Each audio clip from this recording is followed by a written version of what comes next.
Drone camera সহজে যা capture করতে পারে আমাদের খালি চোখ বা নর্মাল ক্যামেরা তা ক্যাপচার করতে ব্যর্থ হয়। স্মার্টফোন আর ইন্টারনেটের এই দুনিয়াতে সবথেকে মডার্ন আবিষ্কৃত ডিভাইসটি হলো এই ড্রোন ক্যামেরাই।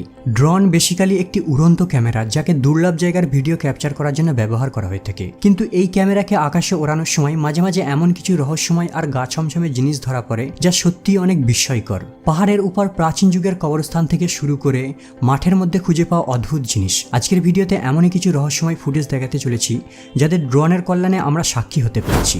এই ব্যক্তির কাছে খারাপ পাহাড় বেয়ে উপরে ওঠা একটি মজাদার অভিজ্ঞতা হতে যাচ্ছিল, কিন্তু সামান্য একটি ভুলের কারণে তার এই অ্যাডভেঞ্চার দুঃস্বপ্নের রূপ নেয়। এই ব্যক্তিটি তার বন্ধুদের সঙ্গে পাহাড়ে চড়ার সময় খারাপ পাহাড়ের মুখে আটকে পড়ে। সে এমন একটি জায়গায় আটকে পড়ে যেখানে সে ঠিকভাবে বসতেও পারছিল না। কেরালয়ের এই বাবু নামের ব্যক্তিটি তার কিছু বন্ধুদের নিয়ে অ্যাডভেঞ্চারের উদ্দেশ্যে চেরাডু পাহাড়ে খারাপ পথ বেয়ে উপর দিকে ওঠার পরিকল্পনা করেছিল, কিন্তু মাঝ বরাবর এসে সে পা পিছলে একটি ছোট্ট ফাটলে আটকে পড়ে। তার বন্ধুরা দড়ি, কাঠ সবকিছু দিয়ে তাকে উদ্ধার করার চেষ্টা করে, কিন্তু তারা ব্যর্থ হয়। এই পাহাড়টি একদম নির্জনে অবস্থিত, তাই তার বন্ধুরা সাহায্যের জন্য গ্রামবাসীদের ডেকে আনে। এরপর সেখানে অথরিটিরা উপস্থিত হয়। তারা ড্রোনে করে বাবুর ফুটেজ ক্যাপচার করা শুরু করে। ড্রোনে দেখা যাচ্ছে বাবু একটিমাত্র ছোট্ট বিন্দুতে অস্বাভাবিকভাবে বসে রয়েছে, আর তাকে পাহাড়ের একদম মাঝ বরাবর দেখা যাচ্ছে। তাকে উদ্ধার করার জন্য রেস্কিউ টিম অসংখ্য চেষ্টা করে, কিন্তু কোনোটিতেও সফল হয়নি। এই ছোট্ট বিন্দুতে সে জল খাবার ছাড়াই নিরাপত্তাহীনভাবে বসে রয়েছে। এমনকি তাকে উদ্ধার করার জন্য হেলিকপ্টারেরও সাহায্য নেওয়া হয়, কিন্তু তাতেও ব্যর্থ হয়। ক্ষুধার্ত অবস্থায়, উত্তপ্ত রৌদ্রে আর রাতে ঝোড়ো বাতাসের মধ্যে বন্য প্রাণীদের ভয়ে তাকে সময় অতিবাহিত করতে হচ্ছে। অন্যদিকে তাকে বাঁচানোর জন্য police, flying guard, coast guard সকলেই রাত দিন এক করে চেষ্টা চালিয়ে যাচ্ছে। অবশেষে চিফ মিনিস্টারের আদেশে তাকে উদ্ধারের জন্য ইন্ডিয়ান আর্মিদের সেখানে পাঠানো হয়। প্রায় কয়েক ঘন্টা অপারেশন চালিয়ে একজন আর্মি অফিসার দড়ির সাহায্যে তার কাছে দাঁড়াতে সক্ষম হয়। যেহেতু সে ক্ষুধার্ত ছিল, তাই প্রথমে তাকে জল খাবার দেওয়া হয়। ইন্ডিয়ান আর্মিদের ড্রোন ফুটেজে দেখা যাচ্ছে বাবুকে কিভাবে দড়ির সাহায্যে সেফলি রেস্কিউ টিম নিচে নামাচ্ছে। প্রায় 71 ঘন্টার পর বাবুকে নিচে নামানো হয়। এই ঘটনাটি ডানি বয়েলের 172 ঘন্টা পাহাড়ে আটকে পড়ার মতোই দৃশ্য ছিল।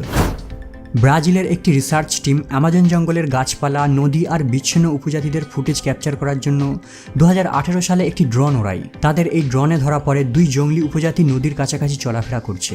আরও একটি ফুটেজে ধরা পড়ে একজন মডার্ন দুনিয়া থেকে বিচ্ছিন্ন হওয়া জঙ্গলি উপজাতি কাঠ কাটতে ব্যস্ত রয়েছে। আরও একটি ড্রোন ফুটেজে দেখা যাচ্ছে একদল বিচ্ছিন্ন হওয়া উপজাতিদের কুঠির। ড্রোনের গুনগুন শব্দ শুনতে পেয়ে তারা কুঠির থেকে বেরিয়ে আসে। দেখে মনে হচ্ছে তারা এই ড্রোনটিকে দেখে ভয় পাচ্ছে, তাই তাদের দলবল হামলা করার জন্য তীর ধনুক নিয়ে প্রস্তুত রয়েছে। উড়ন্ত এই ডিভাইসটি আমাদের কাছে বিনোদন মনে হলেও তাদের দৃষ্টিকোণ থেকে হয়তো এটা কোনো ভিন গ্রহ থেকে আসা এলিয়ান বা অশুভ শক্তি মনে হতে পারে, কারণ তারা এখনো আধুনিক সভ্যতার সংস্পর্শে আসেনি। মডার্ন টেকনোলজি তাদের কাছে ভয় প্রদর্শন স্বরূপ। যদিও ড্রোনটি লাকি ছিল, তাদের তীর ধনুকের আক্রমণ থেকে বেঁচে গবেষকদের কাছে ফিরে আসে, নাহলে এই ফুটেজটি দেখার সৌভাগ্য আপনাদের হতো না।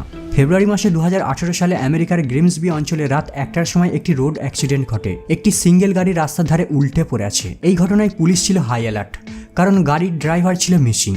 কয়েকজন উইটনেস দাবি করে তারা একজন আহত ব্যক্তিকে ফুটপাথ ধরে খুঁড়িয়ে খুঁড়িয়ে চলতে দেখেছে, কিন্তু তারা সঠিকভাবে বলতে পারছে না ব্যক্তিটি এখন কোন দিকে গেছে। এই সময় পুলিশের কাছে 2টি বাধা বিপত্তি ছিল। প্রথমত, রাত অনেক গভীর আর অ্যাক্সিডেন্টের আশেপাশে ছিল কালো ঘুটঘুটে অন্ধকার, প্লাস সেই সময় ছিল প্রচণ্ড ঠান্ডার রাত্রি। হঠাৎ টেম্পো নামের এক অফিসার একটি অনাবাদ্য আইডিয়া জোগাড় করে। সে ড্রোন উড়ানো শুরু করে, আর ড্রোনের থার্মাল ইমেজিং ক্যামেরাতেই তারা ভিকটিমকে আইডেন্টিফাই করতে সক্ষম হয়। ফুটেজ জুম করে তারা ক্লিয়ারলি একজন ব্যক্তিকে বাঁকাভাবে শুয়ে থাকার আউটলাইন দেখতে পাচ্ছে। গাড়ি অ্যাক্সিডেন্টের জায়গা থেকে প্রায় 160 মিটার দূরত্বে 6 ফিট একটি খাতের মধ্যে ব্যক্তিটিকে শনাক্ত করা গেছে। এদিকে drone pilot live location share করছে, অন্যদিকে পুলিশ ব্যক্তিটির দিকে এগিয়ে যাচ্ছে। বেচারা ঠান্ডায় প্রায় হাইপোথার্মিয়ার প্রথম স্টেজে অচেতন অবস্থায় পড়ে আছে। সঙ্গে সঙ্গে মৃতপ্রায় ব্যক্তিটিকে পুলিশ অ্যাম্বুলেন্সে করে হসপিটালে পাঠিয়ে দেয়। ড্রোন টেকনোলজির কল্যাণেই পুলিশ ব্যক্তিটিকে কয়েক মিনিটের মধ্যেই খুঁজে বের করে তার জীবন বাঁচাতে সক্ষম হয়। ড্রোন ছাড়া হয়তো তাকে খুঁজে বের করতে পুলিশের সকাল হয়ে যেত, আর ততক্ষণে তার ডেড বডি পাওয়া যেত। যখন আমাদের প্রিয় মানুষটি হঠাৎ করে হারিয়ে যায়, প্রতিটা মুহূর্তে তার চিন্তাতেই আমাদের রাত দিন কাটতে থাকে। কিন্তু ধন্যবাদ ড্রোনকে, এই ড্রোনের কারণেই এই স্টোরিটির একটি হ্যাপি এন্ডিং রয়েছে। 8ই জুন 2021 সালে 28 বছরের রয় গিবলিন সন্ধ্যাবেলায় মাঠের দিকে ঘুরতে বেরোয়। রাত বাড়তে থাকে, কিন্তু গিবলিন আর বাড়ি ফেরেনি। তার গোটা পরিবার চিন্তিত হয়ে পড়ে। যদিও গিবলিন প্রতিদিনই সন্ধ্যার সময় মাঠের ধারে হাঁটাচলা করে, আর 1 থেকে 2 ঘন্টার মধ্যেই সে বাড়ি চলে আসে। কিন্তু সেদিন রাত 11টা বেজে যায়, কিন্তু গিবলিনের কোনো খোঁজ পাওয়া যায়নি। তার 30 বছরের নাতি লোরা একটি মিসিং রিপোর্ট করে। পুলিশ সঙ্গে সঙ্গে সমস্ত এরিয়া সার্চ করা শুরু করে দেয়, এমনকি সেখানে যত সিসিটিভি রয়েছে সবেরই ফুটেজ চেক করে যাতে গিবলিনের কোনো হদিশ পাওয়া যায়। কিন্তু তারা গিবলিনকে খুঁজে বের করতে ব্যর্থ হয়। সব চেষ্টায় ব্যর্থ হয়ে অবশেষে তারা সার্চিংয়ের জন্য ড্রোন উড়ানো শুরু করে। হঠাৎ পাইলট লক্ষ্য করে ট্রেন ট্র্যাকের পাশে বড় বড় ঘাসের ময়দানের মাঝে একটি অস্বাভাবিক জিনিস পড়ে রয়েছে। রেস্কিউ টিম কাছে গিয়ে দেখে সেখানে রয় গিবলিন অচেতনভাবে পড়ে আছে। আসলে সন্ধ্যায় ঘুরতে বেরোনোর সময় রয় অসুস্থ হয়ে পড়ে আর সে পথও হারিয়ে ফেলে। প্রায় 36 ঘন্টা সার্চ অপারেশনের পর রয়কে তার পরিবার দেখতে পায়। ছোট্ট দেখতে এই ডিভাইসটি যা করে দেখাতে পারে, এমনকি একটি বিশাল হেলিকপ্টারও তা করতে ব্যর্থ হয়। তার পরিবারের মতে ড্রোনের সাহায্য ছাড়া হয়তো রয় গিবলিন ঘাসের ভিতরেই মরে পড়ে থাকতো।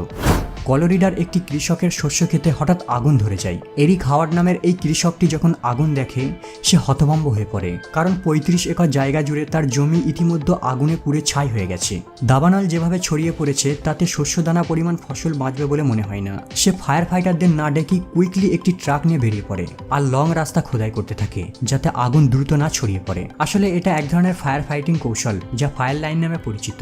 এই কৌশলে উপরের মাটিকে রিমুভ করে দেওয়া হয় যাতে অল্প উপাদানে আগুন লাগে। তার এই প্রচেষ্টায় আগুনকে কাবু করতে না পারলেও কিছু শস্য বাঁচাতে সক্ষম হয়েছিল। এরিক জানতো তার এই কাজে জীবনের ঝুঁকি রয়েছে, তা সত্ত্বেও সে ফায়ার ব্রেক করার জন্য আগে পিছু না ভেবে ট্রাক নিয়ে বেরিয়ে পড়ে। তার এই সাহসিকতার পরিচয় ড্রোন ক্যামেরায় বন্দী করা হয়। স্পেনের ক্যানারি আইল্যান্ডে যখন কিছু আর্কিওলজিস্ট টিম ড্রোন ওড়ায়, তারা এক আজব জিনিসের সন্ধান পায়। গ্রাউন্ড থেকে 93 ফিট উচ্চতায় একটি গুহার মধ্যে যখন ড্রোন প্রবেশ করানো হয়, তারা মানুষের হাড় কঙ্কাল দেখতে পায়। যখন আর্কিওলজিস্ট টিম গুহার ভিতর প্রবেশ করে, তারা সেখানে 72 জন ব্যক্তির হাড় কঙ্কাল খুঁজে পায়, যার মধ্যে 32টি ছিল পুরুষের কঙ্কাল আর 10টি ছিল নবজাত শিশুদের কঙ্কাল। গবেষকরা এই কঙ্কালগুলির উপর রিসার্চ করে জানতে পারে প্রায় 3000 বছর পূর্বে গোয়ান সভ্যতা এই গুহার আশেপাশে বসতি গড়ে তুলেছিল।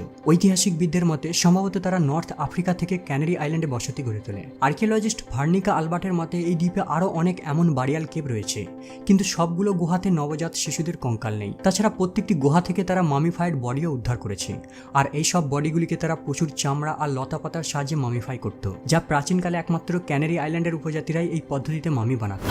ড্রোনের এই ফুটেজটি দেখে মনে হচ্ছে যেন কোনো শক্তিশালী ব্যক্তি গাছপালার উপর জাম দিচ্ছে বা গাছগুলিকে ভেঙে ফেলার চেষ্টা করছে। এই ফুটেজটি দেখে আমেরিকার গবেষকরা মন্তব্য করেন, হয়তো এতদিন যে বিগফুট বা সাসকোয়াচকে লোকোক্তি বলে মনে করা হতো, বাস্তবে তার অস্তিত্ব রয়েছে। এই পর্যন্ত আমেরিকা, কানাডাতে প্রায় 1000-এরও বেশি সাসকোয়াচকে দেখার প্রত্যক্ষ সাক্ষী পাওয়া গেছে। প্রায় 50 বছর ধরে এই প্রাণীটিকে নিয়ে অসংখ্য গল্প কাহিনীও লেখা হয়েছে। আবার অনেকে এই প্রাণীটির পায়ের ছাপ হিমালয় পর্বতেও দেখেছিল বলে দাবি করেন, যদিও এই প্রাণীটিকে এখনো পর্যন্ত ক্যামেরাতে বন্দী করা যায়নি। গবেষকরা এই প্রাণীটির অ্যাকচুয়াল ফুটেজ ক্যাপচার করার জন্য কয়েক মাস সময় অতিবাহিত করে, কিন্তু কেবল এই গাছগুলিকে ঝাঁকুনি খেতেই দেখা গেছে। প্রাণীটি তাদের নজরে পড়েনি। এই কারণে বিজ্ঞানীরা বলেন সাসকোয়াচ নামের কোনো প্রাণীর আদৌ অস্তিত্ব নেই। কল্পকাহিনীতে সাসকোয়াচকে 8 থেকে 15 ফিট লম্বা আর গোটা গায়ে লোমে আবৃত কিংকংয়ের আকৃতির রূপ দেওয়া হয়। তবে যেই প্রাণী এই গাছটিকে দোলাক না কেন, সে আসলেই অনেক শক্তিশালী প্রাণী। বন্ধুরা, আজ এই পর্যন্ত। আপাতত বিদায় নিলাম, দেখা হবে আবার পরের এপিসোডে।